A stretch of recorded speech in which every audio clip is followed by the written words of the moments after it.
کر رہا ہے ماں باپ کے ساتھ؟ کہیں ہمارے ماں باپ ہماری وجہ سے رو تو نہیں رہے؟ ان کی آنکھوں میں آنسو تو نہیں ہے؟ اور ان کے تکیے ہماری وجہ سے گیلے تو نہیں ہو رہے؟ کہیں ان کی بد دعائیں ہمارے حق میں تو بلند نہیں ہو رہی؟ یہ بات ہمیں سوچنی پڑے گی۔ آج کا نوجوان جو سوشل میڈیا کو تو ٹائم دیتا ہے، انٹرنیٹ کو تو ٹائم دیتا ہے، فیس بک کو تو ٹائم دیتا ہے، واٹس ایپ کو تو ٹائم دیتا ہے، کیا اس نے کبھی اس بات پہ غور کیا کہ میرے ماں باپ کو بھی میرا ٹائم چاہیے؟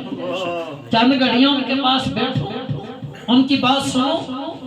باپ خدا کی قسم بوڑھا ہو جاتا ہے، ماں بوڑھی ہو جاتی ہے، اسے اپنے بچے کا، بچی کا ایک ایک چیز کا پتہ ہوتا ہے۔ اس سے آپ چارپائی پہ لیٹے لیٹے جا کر پوچھو، اماں جی تو اڈے پتر نو کھانچ کی پسند ہے، وہاں لیٹے لیٹے بتائے کہ میرے بیٹے کو میٹھے میں یہ پسند ہے، چاول کھاتا ہے روٹی نہیں کھاتا، جب دودھ پی لے تو فلاں چیز نہیں کھاتا، گھر میں یہ بناؤ تو نہیں کھائے گا، فلاں ہو تو شوق سے کھائے گا، پہننے میں اسے یہ پسند ہے، گاڑی سفر میں یہ پسند ہے۔ ماں باپ کو ہماری ایک ایک پسند یاد ہے۔ دل پہ ہاتھ رکھ کے بتاؤ، کسی بیٹے کو پتہ ہے میرے ابا کو کھانے میں کیا پسند ہے؟ میری ماں کو پہننے میں کیا پسند ہے؟ آج جو ان کے چہروں پہ جھریاں ہیں، آج جو ان کی داڑھی میں سفید بال ہیں، کیا ایسے ہی تھے؟ اس بابا جی کی جوانی کہاں گئی؟ اس اماں جی کا حسن کدھر گیا؟ انہوں نے اپنی ساری جوانیاں، سارا حسن اور سارا اپنی خواہشات اور تمناؤں کو ہم پہ قربان کر دیا۔ خود بھوکے رہے، ہمیں کھلاتے رہے، خود پرانا پہن لیا، ہمیں نیا پہنایا، خود گیلے بستر پر سو گئے پر ہمیں سوکھے بستر پہ لٹایا، اور خود اچھا برا برداشت کر لیا پر ہمیں کبھی گرم ہوا بھی نہ لگنے دی۔ خود سوچو، کیا ہم چند لقمے کھانے کے دے کے ماں باپ کا حق ادا کر دیا؟ کبھی نہیں ہو سکتا۔ اور یہ بات بھی ذہن میں رکھیں کہ ماں باپ ایسی دولت ہے کہ اللہ تعالیٰ جس بندے کو یہ عطا فرماتا ہے، اگر آپ کا مکان گر جائے پھر بن سکتا ہے، کاروبار تباہ ہو جائے دوبارہ کھڑا ہو جائے گا، ایک بزنس میں ناکامی ہوئی دوسرے میں رخ کر لیں، گاڑی پرانی ہے تو نہیں لے لیں، اور کوئی ایک نوکری نہیں ہے تو دوسری میں چلے جائیں، پر یاد رکھے ماں باپ ایک بار چلے جائیں پھر نہیں آتے۔ یہ سورج ہے، جب ڈوب جائے پھر آتا ہی نہیں ہے۔ اب ساری زندگی ہاتھ ملتے رہو گے پر یہ واپس نہیں آئیں گے۔ اس لیے یہ ڈوبتا سورج ہیں، انہیں اس وقت پراپرٹی، پراڈو، جائیداد، بینک بیلنس، دولت اور روپے کی ضرورت نہیں ہے، انہوں نے اپنا وقت گزار دیا ہے۔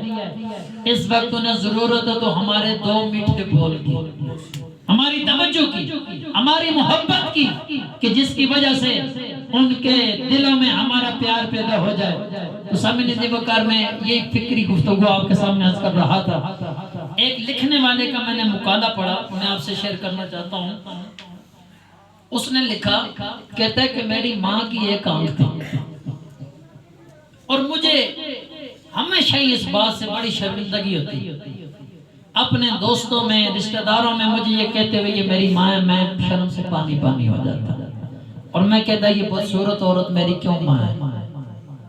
اور کہتا ہے میں جب پڑھ رہا تھا تو پڑھنے کے دوران جس پرائمری سکول میں میں پڑھ رہا تھا، اتفاق سے اسی سکول کے اندر میری ماں جو ہے وہ باورچن تھی۔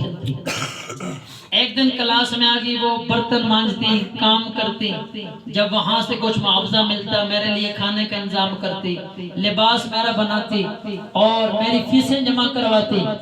ایک دن وہ ایسے ہی کلاس میں آگئی میرا پوچھنے کے لیے کہ میرا بیٹا کچھ پڑھتا بھی ہے کہ نہیں پڑھتا۔ جب وہ کلاس میں آئی تو کہتا میں شرم سے میرا سر جھک گیا اور میں نے کہا اس کلاس میں آنے سے پہلے میری ماں مر کیوں نہیں گئی؟ میں اس کی وجہ سے شرمندہ ہوں، اس کی ایک آنکھ ہے۔ اور دوسرے دن مجھے بچوں نے پوچھا یہ تیری ماں ہے؟ تو کہتے ہیں مجھے بڑی شرمندگی ہوئی. خیر میں جب گھر آیا تو میں نے ماں کو بہت ڈانٹا اور میرے دل میں ماں کے لیے نفرت پیدا ہو گئی کہ ایسی ماں مجھے اللہ نے کیوں دی ہے. پر وہ میری باتیں سنتی رہی اور میں نے آخر میں اسے کہہ دیا ماں تو مر کیوں نہیں جاتی. اب اس کی آنکھوں سے چند آنسو ٹپکے اور اٹھ کے چل پڑی. ایک لفظ نہ بولی اور لیکن میں وقت گزرتا رہا. پر میری ماں کے دل میں ایک ہی خواہش تھی کہ میں مرتے مر جاؤں, میرا بیٹا اچھا پڑھ کے اچھا افسر بن جائے, اعلیٰ مقام پر پہنچ جائے. کہتا ہے میں یہ کرتا رہا. آخر میری ماں کے ساتھ نفرت پیدا ہو گئی اور میں نے دل میں یہ پروگرام بنایا جب اعلیٰ ڈگری حاصل کروں گا. سنگاپور یونیورسٹی سے میں نے اعلیٰ ڈگری حاصل کی. میں نے کہا اچھی جاب ملے گی, کبھی اس ماں کا واپس مڑ کے چہرہ نہیں دیکھوں گا, اپنا گھر بناؤں گا, الگ سے اپنے مکان میں بیوی بچوں کو رکھوں گا. کہتا ہے میں نے ایسا ہی کیا. ایک زمانہ گزر گیا, مجھے اعلیٰ ڈگری بھی ملی. میری سب کے ماں باپ آئے پر میری ماں نہ آئی. میں نے اسے بلایا نہیں ہے. جس ماں کی وجہ سے میں آج اس ڈگری کے قابل ہوا اس ماں کو میں نے نہ بلایا اور اس کے بعد مجھے اعلیٰ جاب مل گئی. سب نے کہا کہ یہ رینک ماں کے ہاتھ سے لگواؤ, پر میں نے اس ماں کی طرف مڑ کے نہ دیکھا. میں نے کہا اس رینک پر میں لعنت بھیجتا ہوں جو میرے ماں کے ہاتھ سے لگے. ایک آنکھ والی ماں جب اس سب کے سامنے آئے گی میرا سر شرم سے جھک جائے گا. اب یہ ایسے ہی زندگی گزارتا رہا. اس نے شادی بھی کی, اس کے بچے بھی ہوئے, اعلیٰ شہر کے اندر اس نے کوٹھی بھی بنا لی. پر ایک زمانہ گزر گیا, اس نے ماں کی طرف مڑ کر نہ دیکھا وہ زندہ ہے یا مر گئی ہے. پر ماں ماں ہے, کب تک برداشت کرتی. ایک دن اس کے گھر کا راستہ پوچھتی آخر اس مکان میں پہنچی. جو ہی اس کے بچوں نے, جو اس کے پوتے تھے اور بچیوں نے دیکھا تو اس کے ساتھ شغل لگانا شروع کر دیا. ہنس ہنس کے کہنے لگے ہیں ایک آنکھ والی یہ بڑھیا ہے, یہ عورت ہے, اور ہنستے اور اس کو پتھر مار کے بگاتے. جو ہی گھر سے یہ باہر نکلا اس بدبخت نے ماں کو دھکا دیا اور دے کر کہنے لگا کیوں میرا سکون اور چین برباد کر رہی ہے, کیا یہاں بھی میرے پیچھے پہنچی ہے. اس نے نہ بیٹھنے کا پوچھا, نہ پانی کا پوچھا, نہ کھانے کا پوچھا, نہ حال کا پوچھا, نہ کال کا پوچھا, نہ پوچھا بیمار ہے, ٹھیک ہے, دوائی کی ضرورت ہے یا کسی اور چیز کی ضرورت ہے. اس بدبخت نے انہی پاؤں پہ ماں کو نکال دیا گھر سے اور ماں کہنے لگی بیٹا میں تجھ سے معذرت چاہتی ہوں, مجھے دیکھ کر تیرے بچے ڈر گئے ہیں اور مجھے دیکھ کر تجھے غصہ آ گیا ہے, پر وعدہ کرتی ہوں آج بھول کر آ گئی ہوں, راستہ بھول گئی ہوں, آئندہ کبھی تیری دہلیز پر نہیں آئی. یہ ماں نے کہا کہ آئندہ نہیں آؤں گی. آج بھی ایسی ماں ہے, تلاش کی ضرورت ہے, کہ بیٹا آئندہ نہیں آؤں گی. اب وہ چلی گئی. یہ خود لکھتا ہے کہ جب میں بہت بڑا افسر بنا تو مجھے پرائمری سکول میں انہوں نے مہمان خصوصی کے طور پر ایک میٹنگ میں بلایا, اور جب میں وہاں پر گیا, توجہ رہے, وہاں پر جب میں گیا میٹنگ اٹینڈ کی تو اچانک سے میرے قدم اس محلے کی طرف اٹھے جدھر میری ماں رہتی تھی. میں اس وقت بھی ماں سے نفرت کرتا تھا, اس گھر سے نفرت کرتا تھا, پر میں نے کہا چلو جاتا ہوں دیکھو تو صحیح کیا حال ہے. کہتا جب وہاں گیا تو مجھے محلے والوں سے پتا چلا تیری ماں مر گئی ہے, تیری ماں مر گئی ہے. کہتا ہے یہ بات سن کر بھی مجھے دکھ نہیں ہوا, پر محلے والوں نے مجھے ایک لیٹر دیا, کہتے ہیں مرنے سے پہلے اس نے یہ خط دیا تیرے نام. جب کہتا خط میں نے کھولا اس کے اندر ماں نے بہت سلام اور دعائیں لکھی ہوئی تھی. دعائیں دے کر اور میرے ساتھ بڑی محبتوں کا اظہار کرنے کے بعد کہنے لگی بیٹا ایک راز ہے جو میں تجھ سے شیئر کرنا چاہتی ہوں, آج تک میں نے سینے میں چھپا کے رکھا اور تو بچپن سے لے کر آج تک مجھ سے صرف اس لیے نفرت کرتا رہا کہ میری ایک آنکھ ہے. تو سن بیٹا اس کا راز کیا ہے. بچپن میں تیرا ایکسیڈنٹ ہو گیا تھا, تیری ایک آنکھ ضائع ہو گئی. ڈاکٹر نے کہا کہ نئی آنکھ خرید کر لاؤ, پر تیری ماں کے پاس اتنے پیسے نہیں تھے, تو یتیم تھی, یہ گھروں میں کام کاج کر کے تجھے کھلاتی تھی. اور اس اسٹریچر پر یہ خود بخود لیٹ گئی, جوانی میں خوبصورت ماں. اس نے کہا ایسا کرو میری ایک آنکھ نکال کر میرے بیٹے کو دے دو. ایک آپریشن تیرا ہوا ایک میرا ہوا، انہوں نے میری آنکھ نکال کر تیرے چہرے پر سجا دی اور ڈاکٹر نے کہا کہ آپریشن کامیاب ہو گیا، تو مجھے اپنی آنکھ کا دکھ کبھی نہیں ہوا، خوشی ہوئی کہ چلو میں رہوں نہ رہوں میری آنکھ سے میرا بیٹا دنیا دیکھتا رہے۔ آج جو تیرے چہرے پر دوسری آنکھ ہے وہ تیری ماں کی ہے، اس ماں نے تجھے آنکھ دی ہے جس آنکھ کی وجہ سے تو ماں سے نفرت کرتا ہے، اور میں یہ نہیں چاہ رہی تھی کہ اس طرح دنیا تجھ سے نفرت کرے۔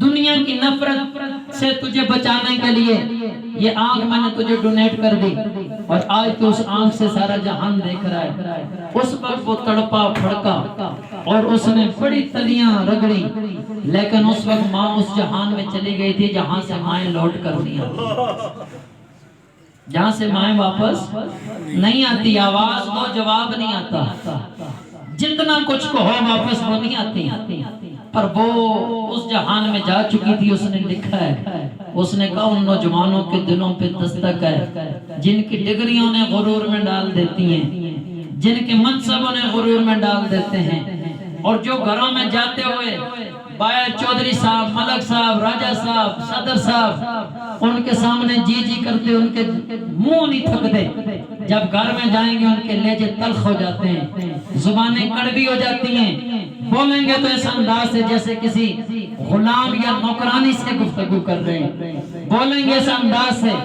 جیسے کہ کسی قیدی سے بات کر رہے ہیں۔ کہا نہیں، اللہ رسول کے بعد تیرا سب سے بڑا سرمایہ تیرے ماں باپ، ان سے بات کر پتہ چلے کہ ایک ادنا اعلیٰ سے بات کر رہا ہے، چھوٹا بڑے سے بات کر رہا ہے، اور غلام اپنے آقا سے بات کر رہا ہے، کیونکہ انہوں نے سب کچھ تجھ پہ لٹایا، جوانی لٹائی، سرمایہ لٹایا، تو بیمار ہو تو اس کی رسپانسبلٹی تیرے والد کے پاکٹ منی پر ہے، اس کی ذمہ داری ہے تجھے اعلیٰ ہاسپٹل لے کے جائے گا، گاڑی کرایہ اس نے دینا ہے، دوائی وہاں سے اس نے لینی ہے، عید آتی ہے لباس کا خرچہ والد نے دینا ہے، کھانا تجھے چاہیے والد لائے گا، تجھے جناب والا پڑھائی کرنی ہے فیسیں والد دے گا۔ ہمیں تو پتہ نہیں ہوتا، ہوش آتے آتے ہم والد کا سب کچھ لٹا چکے ہوتے ہیں۔ اس کا مطلب ہے وہ اپنی جوانی، اپنا حسن، اپنی جمع پونجی، اپنا روپیہ، پیسہ، مال، یہ سارا کچھ ہمیں دے کر ہمیں پروان چڑھاتا ہے، اور وہی نوجوان بچہ جب حسن و جمال کے عروج پر ہوتا ہے اور وہ ماں باپ کو حقارت سے دیکھتا ہے، نفرت سے دیکھتا ہے، اور اس کے ذہن میں ان کے لیے ذلت ہوتی ہے، تو پھر بتاؤ اللہ تعالیٰ کی رحمتیں کیسے اتریں گی؟ آخری بات کرتا ہوں زید بن حارثہ کی، اور بات ختم کر رہا ہوں کہ والد کتنا بڑا کمال ہوتا ہے، کتنی بڑی یہ اتھارٹی ہے، اور کتنی بڑی یہ انسان کے پاس سند ہے والد کا ہونا۔ میرے مسلمان بھائی غور کر، اس دور کی بات کر رہا ہوں جس دور میں جہاز نہیں تھا، جس دور میں ریل گاڑیاں چلنے والی نہیں تھی، جس دور میں روڈوں پہ بھاگنے والی گاڑیاں نہیں تھی، یہ کمکمے چلنے کے لیے بجلی نہ تھی، جس دور میں یہ اعلیٰ سے اعلیٰ سہولیات کا زمانہ نہ تھا۔ ایک بچہ 8 سال کی عمر ہے، قبیلہ معنقہ رہنے والا ہے،